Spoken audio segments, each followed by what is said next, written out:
The throne room was full. Thousands of Veltari stood in perfect rows.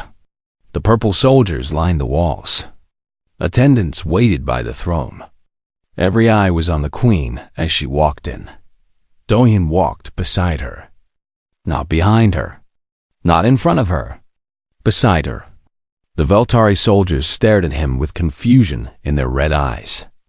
A human, walking freely next to their queen. It was something that had never happened before. The queen climbed the platform to her throne. But she did not sit. She stood in front of it, looking out at her people. Her children. Her army. Duhayan stood at the base of the platform. He could feel the eyes of every Veltari on him. He could feel their hate, their confusion, their fear. But he did not look away. He stood tall and waited. The queen raised her arms. The room fell silent. Not a sound. Not a movement. Just silence.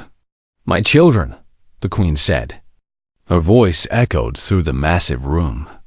"For 3,000 years, we have conquered. We have spread across the stars like fire.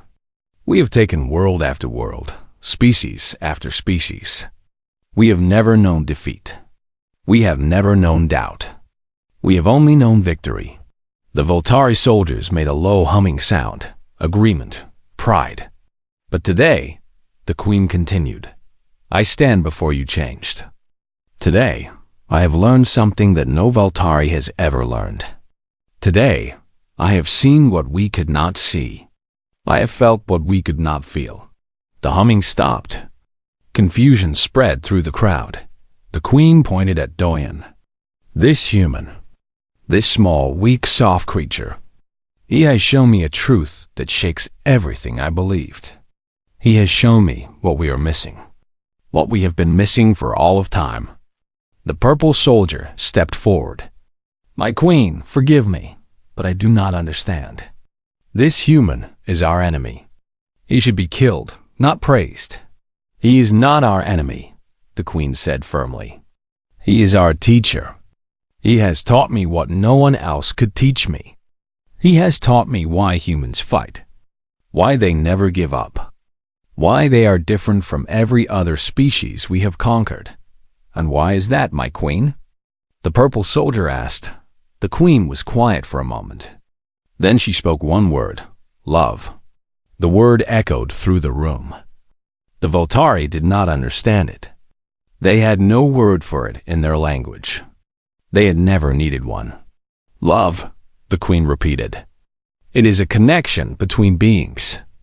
A bond that makes them willing to die for each other. A force that gives them strength beyond their bodies. It is why humans fight. It is why they will never stop fighting. And it is something we have never had." The purple soldier tilted its head. "My queen, we have the hive. We are connected. We are one." "No," the queen said sadly. "We are not one. We are many pieces of a machine. We work together, but we do not feel together. When one of us dies, we do not mourn. When one of us suffers, we do not cry. We are efficient. We are powerful. But we are empty." The room was completely silent now. Even the humming had stopped. "I have made a decision," the queen said. "A decision that will change everything. A decision that goes against 3,000 years of history. A decision that I know many of you will not understand." She raised her hand. On the large screen behind her throne, an image appeared. Earth. Burning, dying Earth. "We will stop," she said. "We will put down our weapons. We will leave this world. The war is over." The reaction was immediate. The purple soldier stepped forward again. "My queen, you cannot. We have almost won. The humans are broken. One more push and the planet is ours." "And then what?" the queen asked. "Another dead world. Another conquered species. Another victory that means nothing. Another empty prize for an empty hive. But it is our purpose." The purple soldier shouted. It is why we exist. Then maybe we need a new purpose, the Queen said calmly. The purple soldier fell silent.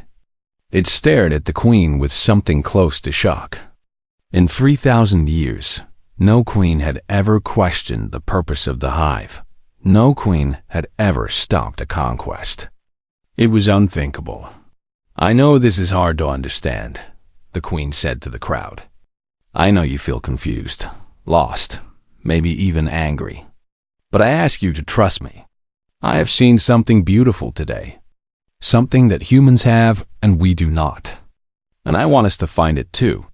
She looked at Do-hyun. This human told me about his mother, his father, his sister, his love. He told me about hands held in cold water, about falling off bicycles and getting back up, about smiles that make hearts stop, about dying for the ones you love. The Queen's voice softened. We have never known these things. We have never felt them. But maybe we can learn. Maybe we can grow. Maybe there is more to life than conquest and victory. Maybe there is something worth living for beyond the next war. She turned back to the screen, to the burning earth. These humans have lost almost everything. Their cities, their families, their world. But they still have hope. They still have love. They still have each other. And that is something we can never destroy. That is something we can never take. The Queen raised her voice. It filled the entire room. I am Nari, Queen of the Voltari Hive, and I say this war is over. I command all forces to retreat from Earth immediately. No more killing. No more destruction. The humans have won. The screen flickered. Orders were being sent. Across the planet below, Voltari soldiers stopped fighting. Ships that were bombing cities pulled away. Armies that were marching forward turned around. On the ground, the human soldiers did not understand what was happening. They watched as their enemies simply stopped. They watched as the alien ships flew back up into the sky.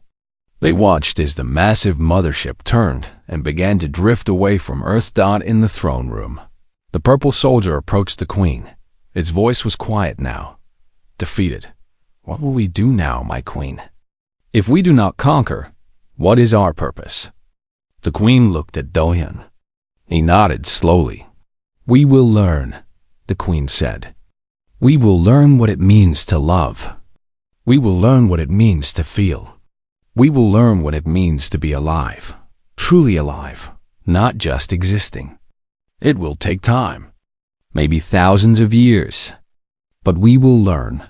The Queen walked down from the platform. She stopped in front of Do-hyun. For a long moment, the human and the alien looked at each other.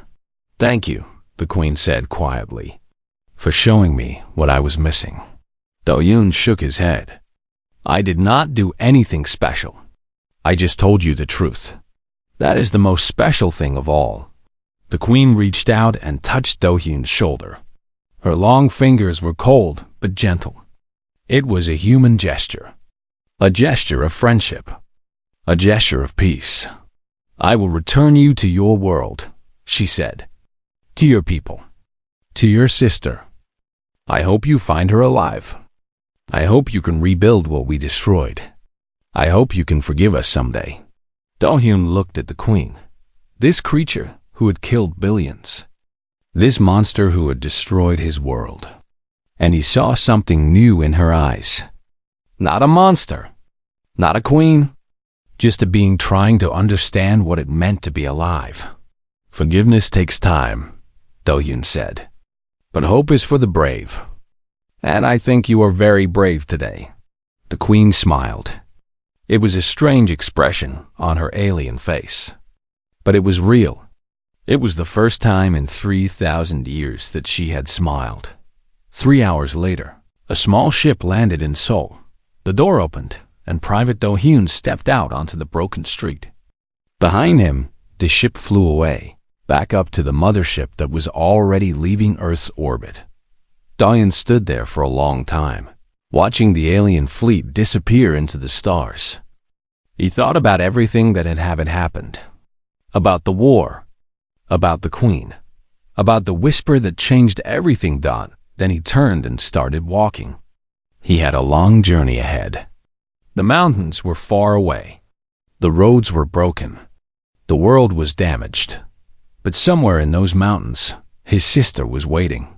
And he was going to find her. Above him, the sky was clearing. The smoke was fading. The sun was coming out. And for the first time in 18 months, the earth was at peace, because one human soldier had told a simple truth. And one alien queen had listened. The war was over, and something new was beginning. Dohyun's lips were close to the queen's antennae. His voice was soft, barely louder than a breath. He spoke slowly, choosing each word with care. When I was 5 years old, he began, my mother took me to the beach. It was early morning. The sun was just coming up. The water was cold, but she held my hand and walked with me into the waves. I was scared. The ocean was so big. I was so small. But she held my hand, and I knew I was safe. The queen did not move. She listened. That feeling, Dohyun continued. That feeling of being small but safe. That is love. It is knowing that someone will hold your hand when you are afraid. It is knowing that you are not alone. He paused and took a breath. When I was 10, my father taught me how to ride a bicycle. I fell many times. My knees got cut. My elbows got bruised. But every time I fell, my father helped me up. He did not laugh at me. He did not get angry. He just smiled and said, try again. And I did. Over and over, until I could ride on my own. The queen's antennae twitched slightly. That patience, Dohyun whispered. That belief that I could do it, even when I failed. That is love. It is seeing the best in someone, even when they cannot see it themselves. It is helping them grow, one fall at a time. He thought of Yuna, his little sister. His heart ached. When I was 15, my sister was born. She was so tiny, so fragile. I held her in my arms, and I was terrified I would drop her. But I also felt something else, something I had never felt before. I wanted to protect her. I wanted to keep her safe from everything bad in the world. I would have done anything for her. I would have died for her. Dohyun's voice shook, but he kept going. That desire to protect. That willingness to give everything for someone else. That is love. It is not about what you get. It is about what you give. It is putting someone else's happiness before your own. The queen's golden eyes were closed now. She was listening with every part of her being. When I was 18, I fell in love with a girl named Jiwon. She had a smile that made my heart stop. We would walk together for hours, talking about nothing and everything. When I was with her, the world seemed brighter. The colors were more beautiful. The music was sweeter. Everything was better because she was there. Dohyun smiled at the memory, even though it hurt. That happiness, that joy of being with someone who makes you feel complete. That is love. It is not needing anything else. It is feeling that one person is enough. One person is the whole universe. He continued, his voice growing softer. Jiwon died in the first attack. A bomb hit her building. I found out 3 days later. I could not eat. I could not sleep. I could not breathe. The pain was so strong that I wanted to die too. But I did not die. I kept going. Because she would have wanted me to keep going. Because that is what love does. It gives you strength, even when you have nothing left.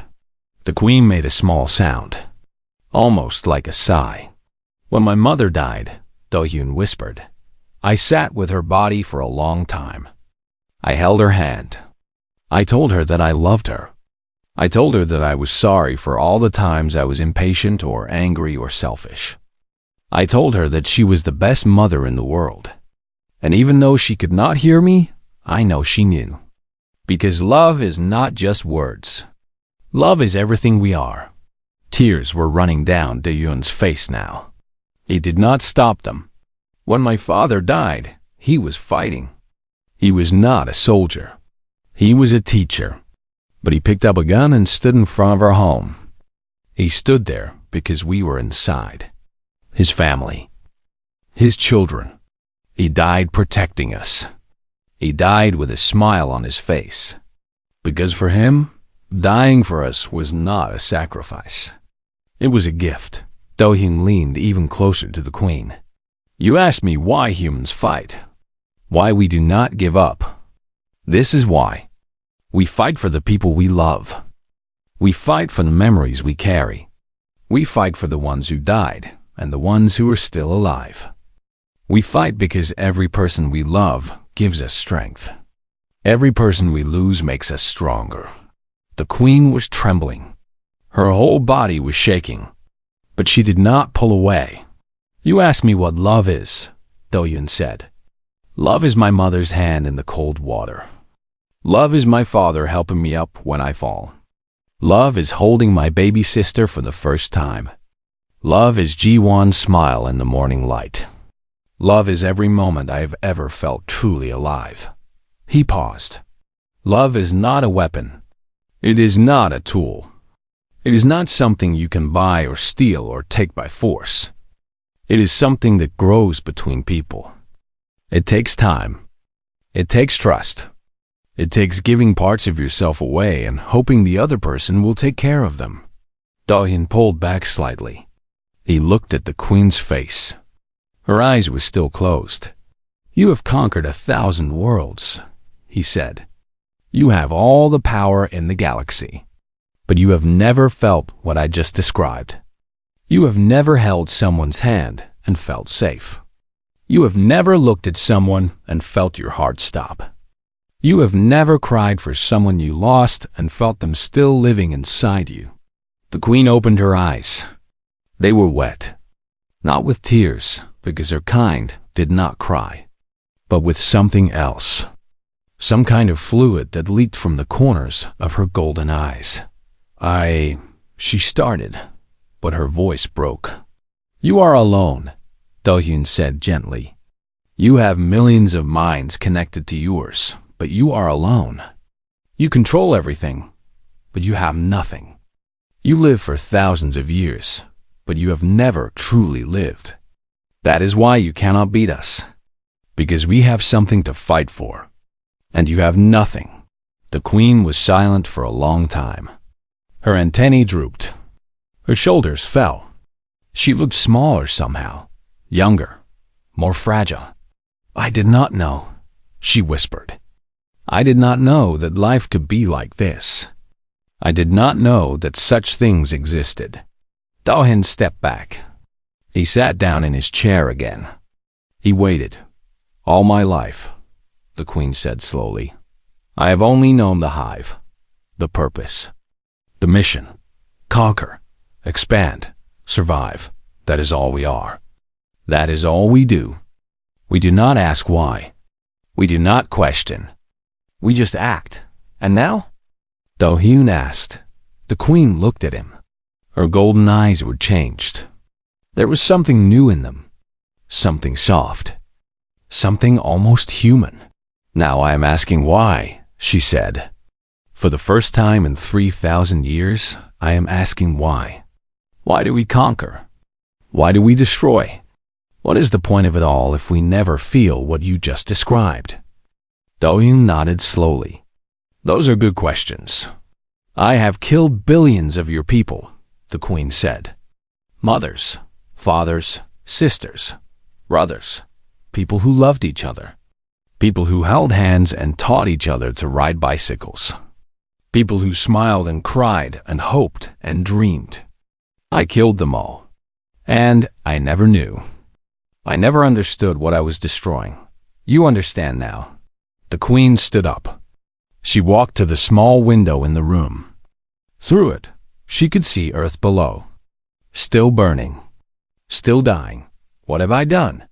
She whispered. What have I done? Do-hyun stood up and walked to her side. He stood next to the Queen of 1,000 Worlds. Two beings, two species, two enemies, standing together, looking at a broken planet. "You cannot bring them back," Do-hyun said. "The dead are gone. The cities are destroyed. The damage is done. Then what can I do?" The Queen asked. Her voice was small, lost. Do-hyun looked at her. This ancient creature who had never known love. This powerful being who had just discovered what it meant to be alive. He felt something he never expected to feel. He felt sorry for her. "You can stop," he said. "You can end this. You can tell your armies to put down their weapons. You can let my people live." The Queen turned to look at him. Her golden eyes searched his face. "Would that be enough?" she asked. "Would that make things right?" "No," Do-hyun said honestly. "Nothing can make things right. The pain will last forever. But it would be a start. A beginning. The first step on a very long road." The Queen closed her eyes. She was quiet for a long time. When she opened them again, Do-hyun saw something he had never seen before. Decision. "Come with me," she said. "To the throne room. There is something I must do." The days passed slowly in the small room. Do-hyun counted them by the meals that came through the wall. One meal, one day. He had been on the mothership for 7 days now. 7 days away from Earth. 7 days away from the war. 7 days of waiting. He did exercises to keep his body strong. Push-ups, sit-ups, squats. The movements helped him think. They helped him stay calm. In this strange prison, far from everything he knew, they kept him sane. The Queen called for him twice more. Each time, she asked him questions about humans. She wanted to know about their cities, their governments, their religions, their art. Do-hyun answered some questions and refused to answer others. He would not tell her anything that could help her kill more of his people. But the Queen did not seem angry when he refused. She seemed interested, like he was a puzzle she was trying to solve. On the 8th day, something different happened. The wall opened, and instead of the purple soldier, a smaller Veltari came in. This one was gray, with thin arms and large eyes. It carried a small box. "The Queen sends a gift," the gray Veltari said. Its voice was high and soft. It placed the box on the floor and left. The wall closed behind it. Do-hyun looked at the box for a long time. It could be a trap, a bomb, a weapon. But curiosity won in the end. He opened it. Inside was a screen. A small, flat screen, like the tablets humans used before the war. It was showing something. Do-hyun picked it up and looked closer. It was showing Earth, not the burning, dying Earth he had seen in the throne room. This was Earth from before. Beautiful Earth, blue oceans, green forests, white clouds. The Earth he remembered. He watched as the image changed. Cities appeared. New York, Tokyo, Paris, Cairo, Sydney, all the great cities of the world, shining with light and life. People walked through the streets. Cars drove on the roads. Children played in parks. Then the images changed again. Now he saw Korea. His Korea. He saw the mountains. He saw the rivers. He saw the temples and the palaces. He saw modern buildings standing next to old traditions. He saw his home, and then he saw Busan, his city. He saw the beaches where he used to swim as a boy. He saw the markets where his mother used to buy fish. He saw the restaurant where he used to work, the small place with the red sign and the wooden chairs. Do-hyun felt tears running down his face. He could not stop them. He did not try. Why was the Queen showing him this? What did she want? The wall opened again. This time, the purple soldier came. "The Queen wishes to see you," it said. Do-hyun wiped his eyes. He put down the screen and stood up. He followed the soldier through the long hallways. But this time, they did not go to the throne room. They went somewhere else. They stopped in front of a small door. The soldier opened it and stepped aside. "Go in," it said. "Alone." Do-hyun walked through the door. The room beyond was small and simple. There was a table, 2 chairs, a soft light from above, and the queen. She was sitting in one of the chairs. She was not wearing her crown. Her white shell seemed softer in this light. She looked almost normal, almost like a person just sitting and waiting. "Sit," she said, pointing to the other chair. Do-hyun sat. The chair was too big for him. It was made for Veltari bodies. But he managed. "I brought you here because I want to talk," the queen said. "Not as a queen and a prisoner. Just as 2 beings. 2 minds. Is that possible?" Do-hyun looked at her carefully. "You killed millions of my people." "Yes," she said. "And your people have killed thousands of mine. War is war. But right now, in this room, there is no war. There is only you and me. And I have questions." "What kind of questions?" The queen leaned forward. Her golden eyes were soft, not hard like before. "I have lived for 3,000 years, she said. "I have conquered over 1,000 worlds. I have seen species rise and fall. I have destroyed civilizations and built new ones. I thought I understood everything about life in this universe. But then I came to your world, and now I understand nothing." Do-hyun said nothing. He just listened. "Every other species I have met has followed the same pattern," the queen continued. "When we arrive, they fight. When they see they cannot win, they surrender. Some try to negotiate. Some try to run. But in the end, they all give up. They all accept their fate. They all bow to the hive. Humans are different," Do-hyun said. "Yes, humans are different." The queen nodded slowly. "We have been on your world for 18 of your months. We have destroyed 90% of your military. We have killed billions of your people. We control your oceans, your skies, your cities. By every measure, you have lost. And yet you do not surrender. We never will. Why?" The queen's voice was almost a whisper. "Why do you keep fighting? What you have that other species do not have? What is this thing inside you that refuses to die?" Do-hyun thought about the question. It was the same question she had asked before, but this time it felt different. This time it felt like she truly wanted to know. Not to find a weakness to exploit, but to understand. "Do you know what I saw today?" Do-hyun asked. "I saw my home. I saw my planet. I saw the places I grew up in. The people I loved. The life I had before you came. The screen. Yes, I sent it to you. Why?" The queen was quiet for a moment. "I wanted to see how you would react. My scientist told me it would break you. That seeing what you lost would make you weak. But I saw something else in your eyes when you came in. Not weakness. Something else. Pain," Do-hyun said. "You saw pain. But pain is not weakness. Pain is fuel. Every tear I cry makes me stronger.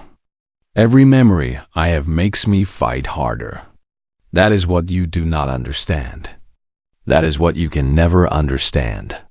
"Explain it to me," the queen said. "Please." Do-hyun stared at her. Please. A queen of 1,000 worlds had just said please to him. A simple soldier. A cook from Bizen. "You are one mind," he said. "All of you. You think together. You feel together. When one of you dies, the rest do not really care. It is like losing a finger. It hurts, but you go on. You do not mourn. You do not cry. You do not remember." The queen nodded. "This is true. We do not understand death the way you do, but we are different. Every human is a whole universe. We each have our own thoughts, our own feelings, our own dreams. When one of us dies, a universe disappears. And the people who love that person feel the loss forever. It never goes away. It becomes part of who they are. And this makes you fight harder? Yes, because we fight for each other. Not for land. Not for power. Not for survival. We fight because we love each other. And love is stronger than fear. Love is stronger than death. Love is the most powerful thing in the universe. The queen was silent. Her golden eyes stared at him without blinking. Then she asked one more question. What is love? Do-hyun opened his mouth to answer, but stopped. How could he explain love? How could he put into words something so big, so deep, so complicated? He had never tried before. He had just felt it. I cannot explain it with words, he said finally. Words are too small. Then how? The queen asked.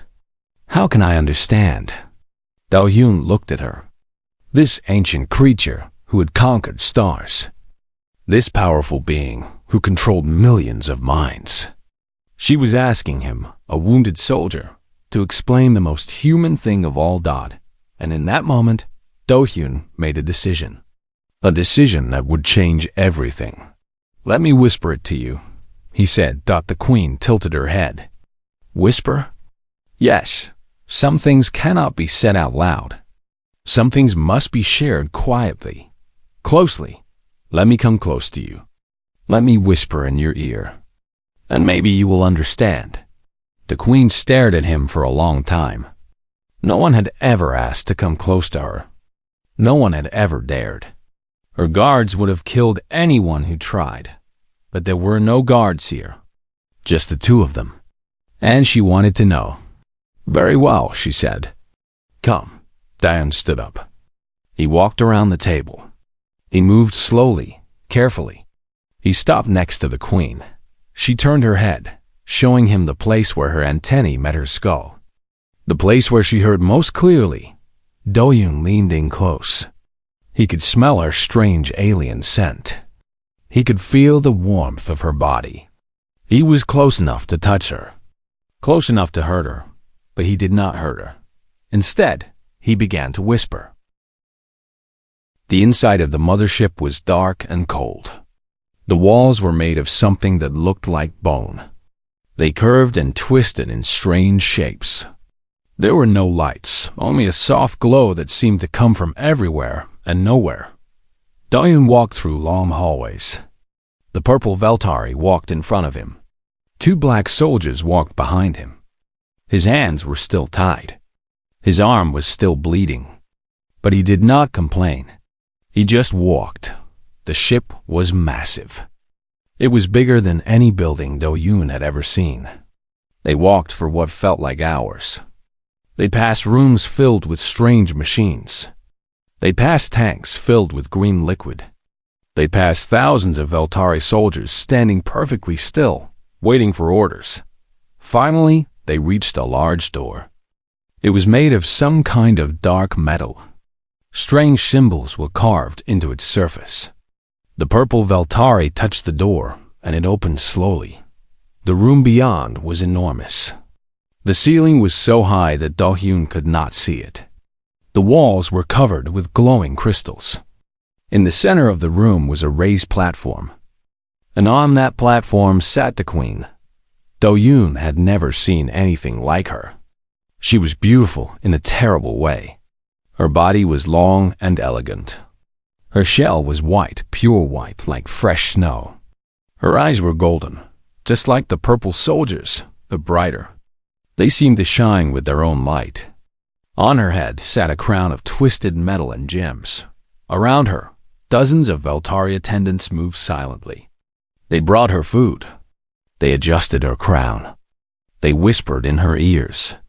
She was the center of everything, the heart of the hive. The purple soldier pushed Do-hyun forward. He stumbled and fell to his knees in front of the platform.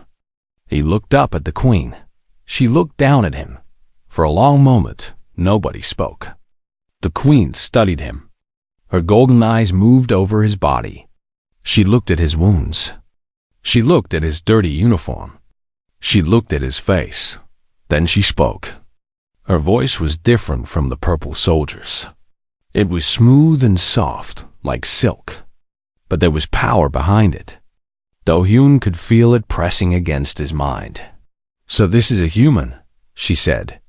"I have killed millions of your kind, but I have never looked at one up close." Do-hyun said nothing.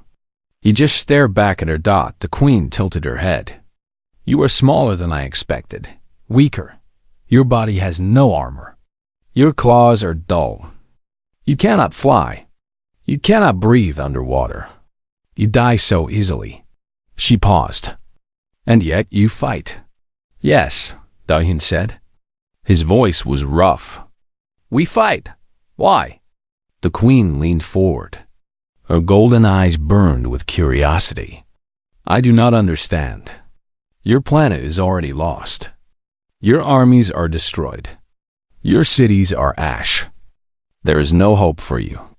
And still you fight. Why?" Do-hyun thought about the question. He thought about all the reasons.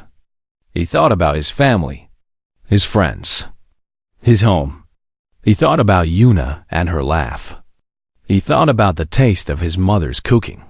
He thought about summer evenings and winter mornings and all the small, beautiful things that made life worth living. But he did not say any of this.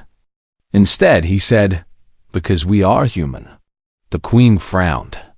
"That is not an answer. That explains nothing." "It is the only answer I have," Do-hyun said. The queen sat back on her throne. She waved one of her long arms. An attendant came forward carrying a small device. The attendant pressed it against Do-hyun's head.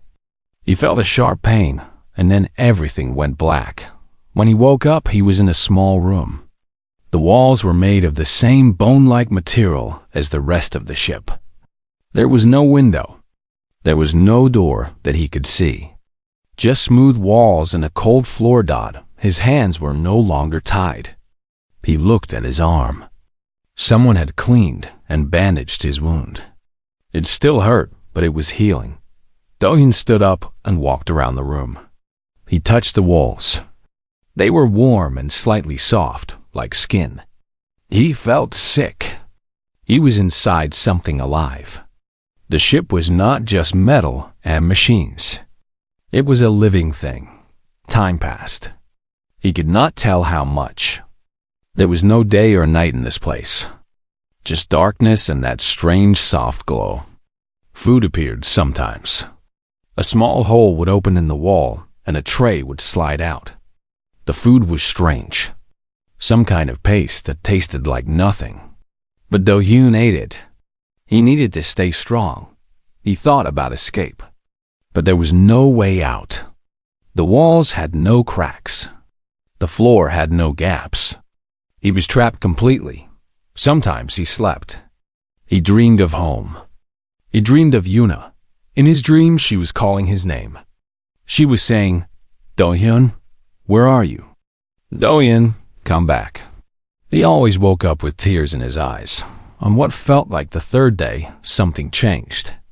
A section of the wall slid open. The purple Veltari stood there. "The queen wishes to speak with you again," it said. Do-hyun followed the creature through the halls. This time, he paid more attention. He looked for ways to escape. He memorized the turns they took. Left, right, left, straight. He stored it, all in his mind. They reached the throne room again. The queen was waiting. But this time, she was not on her throne. She was standing at the edge of the platform, looking at a large screen. On the screen, Do-hyun could see Earth, his beautiful blue planet, now covered with fires and dark clouds. "I have been studying your kind," the queen said without turning around. "I have read your history. I have watched your wars. You are a fascinating species." Do-hyun walked closer. He stopped at the base of the platform. "You kill each other," the queen continued. You fight over land, over resources, over ideas. You cause yourself so much pain. And yet, when an outside enemy comes, you unite. You stand together. You fight together. She turned to face him. I do not understand this. We are the Veltari. We are one mind, one purpose. We do not fight among ourselves. We do not waste time on disagreement. We simply act. That is your weakness, Do-hyun said. The Queen's eyes narrowed. Explain. Do-hyun took a deep breath. You are all the same. You all think the same. You all do the same things. When something new happens, you do not know how to handle it. But humans are different. We are all different from each other. We disagree. We argue. We make mistakes. But that is how we learn. That is how we grow. That is how we create new things. The Queen was silent for a moment. Then she laughed. It was a cold laugh, like ice breaking. You think your chaos is a strength? Look at your world. She pointed at the screen. Look at what your differences have brought you. Death, destruction, failure. We are still fighting, Do-hyun said quietly. Your armies are stronger. Your weapons are better. Your numbers are greater. But we are still fighting. After 18 months, we are still fighting. You cannot understand why. That is because you have never been weak. You have never lost. You have never had to hope. The Queen stared at him. Her golden eyes were unreadable. Hope, she repeated. Such a small word. Such a strange concept. We do not hope. We calculate. We plan. We execute. Hope is for the weak. No, Do-hyun said. Hope is for the brave. Hope is for those who keep going when there is no reason to keep going. Hope is what makes humans dangerous. The Queen stepped closer to him. She was very tall. She looked down at him like he was an insect.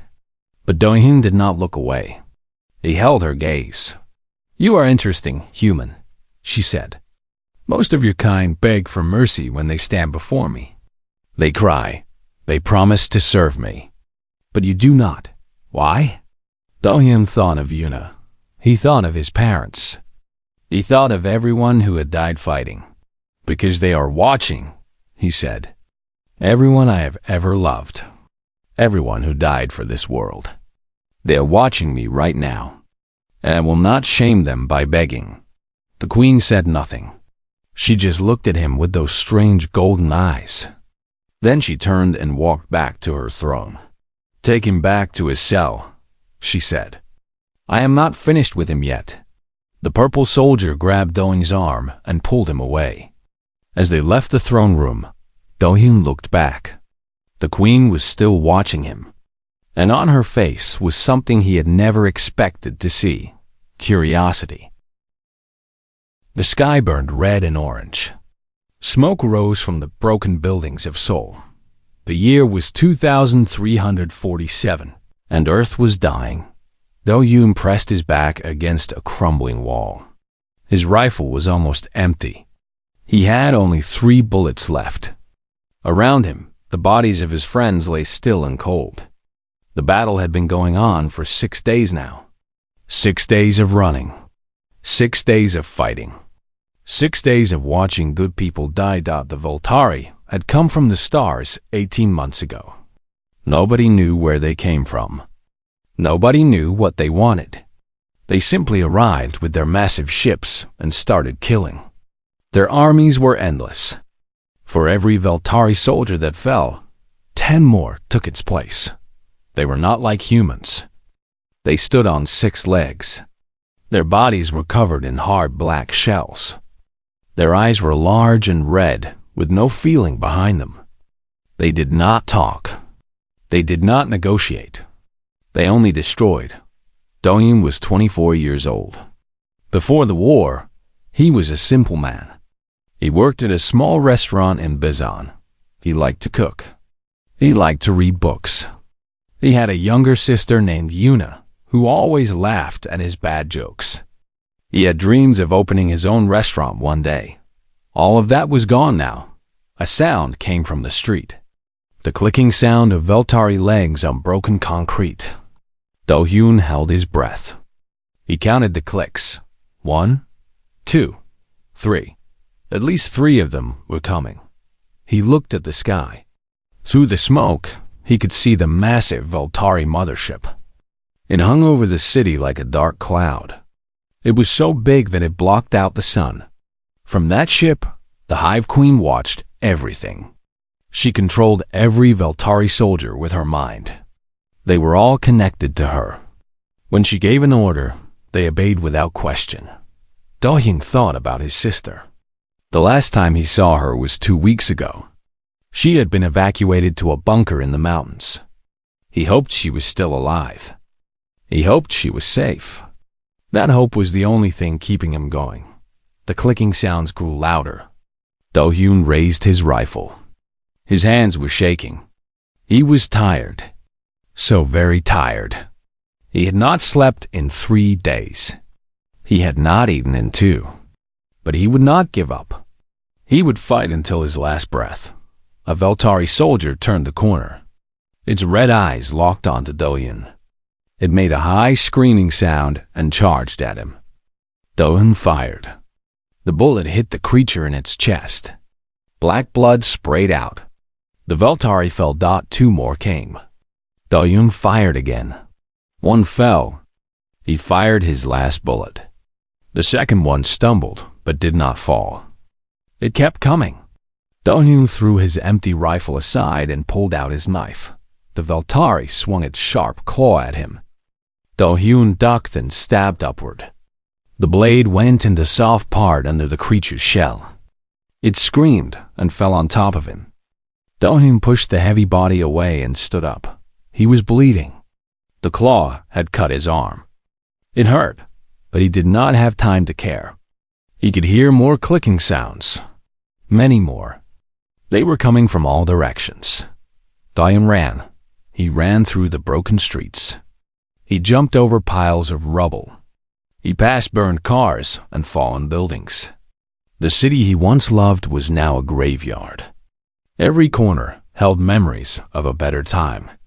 There was the coffee shop where he used to meet his friends. There was the park where he used to walk on Sunday mornings. All of it was destroyed now. The Veltari were fast. They were catching up. Do-hyun's legs were burning. His lungs were screaming for air. But he kept running. He turned into an alley and stopped. A dead end. A tall wall blocked his path. He turned around. 5 Veltari soldiers stood at the entrance of the alley. They moved slowly toward him. They knew he was trapped. Do-hyun gripped his knife. "Come on, men," he said. "I am not afraid of you." The Veltari stopped. They tilted their heads as if listening to something. Then they stepped aside. A new figure walked into the alley. This one was different.